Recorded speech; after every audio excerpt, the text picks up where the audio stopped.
your channel His plague. to YouTube.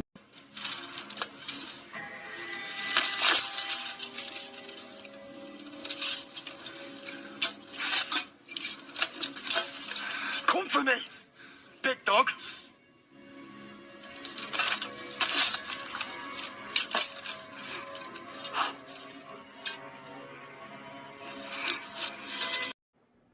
Demonetized.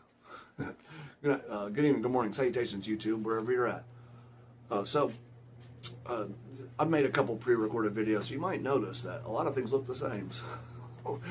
So recently, Kiev and I have been doing a buddy read. I will link his channel in the description, and I will tag him. Go check him out. He really has a cool channel. He talks a lot about historical fiction, which is a genre I love, and just history, kind of other history books. Very knowledgeable on a couple of 20th century authors, and just really knows his stuff. So check him out if you haven't seen his channel. Like I said, I will make sure I link and tag him in the description. So he's a really nice guy. I've had some correspondence with him. He's really nice. He's really a nice fellow. So check him out. Go comment on his videos. Again, but yeah. So we'll go and talk about what we read. So our first round of reading, we did some Harold Lamb, and then for this round, we were reading some Robert E. Howard Conan stories. And I hadn't read any Conan in a while, so I was feeling a little excited to do this. I'll just say right off the bat, fantasy is really not my thing. I used to read more fantasy when I was younger, but the older I got, the more I got into historical fiction and and nonfiction. And even kind of as a young adult, my primary young adult reading was Westerns. So I don't know how that happened. My grandpa liked Westerns, and some of my other family members read Westerns, and my grandpa loved Western movies. And I loved Tombstone as a kid, the movie with Val Kilmer and all those in it. So I ended up reading a ton of Westerns. That was like a good chunk of my young adult reading, and it was that and Bernard Cornwell and Wilbur Smith and a few other authors. So I really was never super into fantasy. As a younger kid, I read Tarzan and Lord of the Rings and a lot of that stuff, and I still like Tarzan a lot. I love Tarzan the Apes. That's one of my favorite books ever. But anyway, but I also read Conan a lot when I was younger. So a lot of my reading as a young adult, adolescent, was just by proximity. So like my aunts, at my grandma's house, there were a lot of the books that belonged to my dad and my uncles, and they like Dungeons and Dragons and Conan and Tarzan, a lot of that kind of stuff. What was the other one? Is it Elric? Written by Michael Moorcock. They had a lot of those books there. So I just read a lot of stuff that was already at my grandma's house, which included Conan, and it was a lot of the Spraggy Camp books. But then they even had some more updated stuff of Conan. I think, because I think the first Conan book I ever read was a Robert Jordan book. It was either that or the Emerald Lotus by John C. Hawking. One of those was the first Conan book I ever read. And then later on, I would start reading more Robert E. Howard, actual Robert E. Howard Conan, besides the Spraggy Camp stuff, which, if you don't know, if you're seeing this, you don't know that. Spraggy Camp, they made a bunch of Conan, but they published a bunch of Conan books where they changed a lot about it, with all kinds of things. Not only did they add their own stuff in, but they also would manipulate Cole stories by Robert E. Howard and insert those in there, and they just did a lot of weird stuff. But I actually think they're not that bad, so I wouldn't mind reading them again. I don't own them or anything, but I would read them again. I'd imagine they're kind of hard to come by now. I'm surprised they haven't been reprinted, though, because those are probably very nostalgic for some people. But anyway, back to the topic on hand. So we read The Black Colossus, Rogues in the House, and Shadows in the Moonlight. Black Colossus has always been one of my favorite. So I'll put a cover up here. I found a cool cover for it. Black Colossus has always been one of my favorite Conan stories. It might even been the first actual Robert E. Howard Conan story I ever read. My favorite Robert E. Howard Conan story is Hour of the Dragon, which is the only novel-length Conan story, but Black Colossus has always been up there for me. But I will say, during this read, for some reason, I really liked Rogues in the House. It just had a lot. Rogues in the House was just really interesting to me. It had a lot of the hallmarks of classic action-adventure, like Conan is based unless I misunderstood him, he is in jail on the very first page. That's how it starts. So it's just, and that's just like a trope you see in a lot of action adventure now. Except this was written in right around 1930. I know I wrote down one of the publication dates because I think Black Colossus was like June 1933. So, yeah. And I think according to the article I saw, he made $130 for that story. But anyway, Rogues in the House, it just has a lot of those like classic tropes or, you know, hallmarks of action adventure with him starting in jail. There's a double-crossing villain, you know, who kind of joins them and then betrays them at the end. And then he even gives a villainous dialogue at the end. And Conan, I'll just spoil it. It's a 100-year-old story. So, you know, he kills the villain, you know, the secondary villain, while he's given his, you know, villainous monologue there at the end, which is, it's pretty funny when it happens. But again, it's just like these are just really classic, you know, like I said, action adventure stories.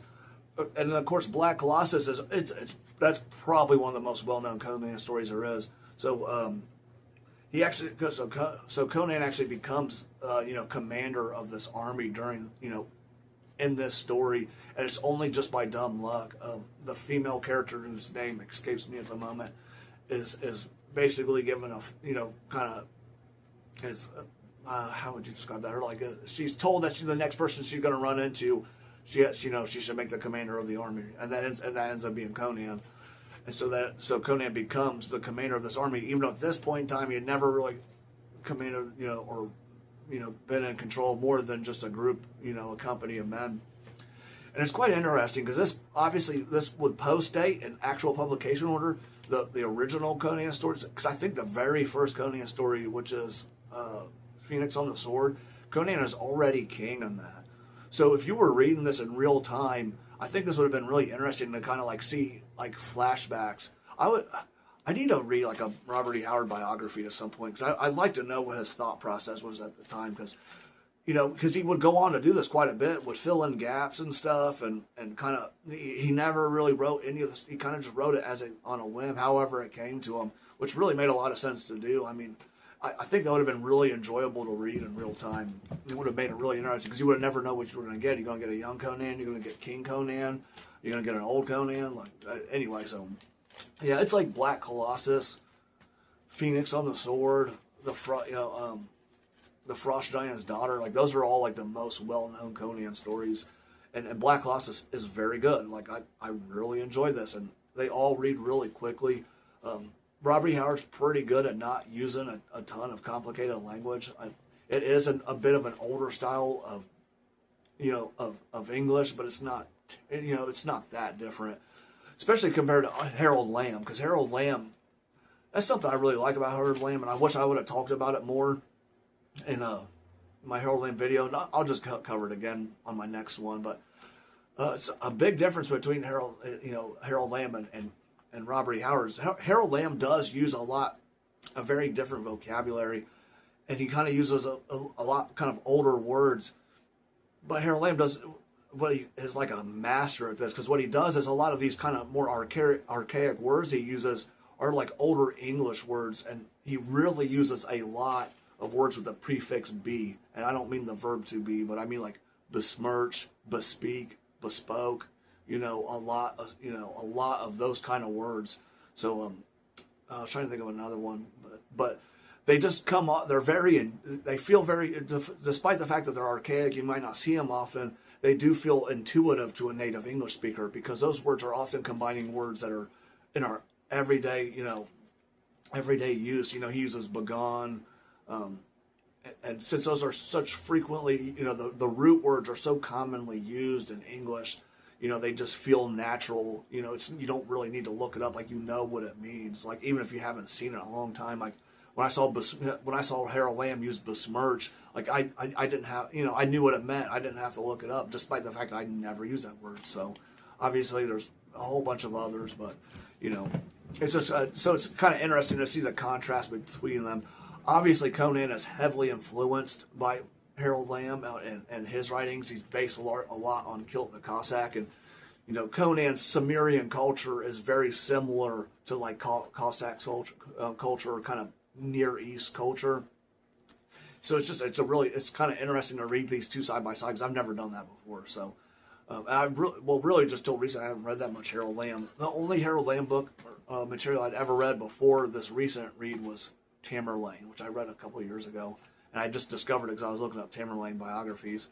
But yeah, it was it's definitely a really interesting look at it to see kind of, you know, the influences they had on each other. And Robert E. Howard, there's quotes of him saying Harold Lamb's one of his favorite authors. So anyway, so I'll talk a little bit about what we're going to read next, Kiev and I. If anyone wants to join in, feel free. If you've read any of this stuff, feel free to comment. And again, go check out Kiev's channel. So the next thing we're going to read some Harold Lamb. We're going to read The Grand Cham, which, spoiler, I've already finished it, and it's fantastic. So I haven't read and then the other thing we're going to read is The Farthing Point. The Grand Cham is like the longest story we've read so far of Harold Lamb, because it's about 100 pages. I have not read The Farthing Point yet, but I will read it. There was another really short story I might throw in there, which I think is called The Black Road. That's not very long. I might go and read that too. Like I said, I've been really enjoying Swords of the West. I'll put the cover up here. So that's what we're going to read next. And then for our next Harold Lamb reading, and then probably our next Robert E. Howard reading will be Lord of Samarcand. If you don't know what I'll put the cover up here of Lord of Samarcand. If you don't know what this book is, this is Robert E. Howard's historical fiction. I've read a little bit of it before, but I've never read it cover to cover, so I am looking forward to doing that. Because I really want to read all these important historical fiction works.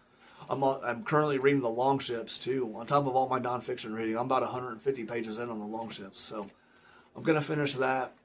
So that'll probably dominate my fiction reading for a while before I go back to the Sharp series by Bernard Cornwell. And hopefully I can talk Kiev into reading some Bernard Cornwell. So I plan on making another video that I hope will persuade him to try it. So try some Bernard Cornwell. I had a Kiev I might just mail you a copy. So maybe I'll send you 2 books. I want to send you some Wilbur Smith too. I think you'll like both of them. But anyway, check out Kiev's channel. He has a really great channel, man. I'm serious. Like, guy is really knowledgeable, really nice guy. So, was there anything else I was going to talk about? I don't think so. I talked about Conan starting off, his very first story being king. Yeah, so I don't really have anything else to talk about. So yeah, that'll be our next readings: The Grand Cham and The Farthing Point. Like I said, I might put a little bit more in there, and then what was the other thing? Oh, then the next Robert E. Howard would be Lord of Samarcand. I think we're going to start on page 1, but I don't know for sure yet. So I'll let you know as our correspondence finish. I will. What I'll do is I'll comment it in the description and I'll pin it. So anyway, that's all for today, YouTube. Have a good night or good day wherever you're at.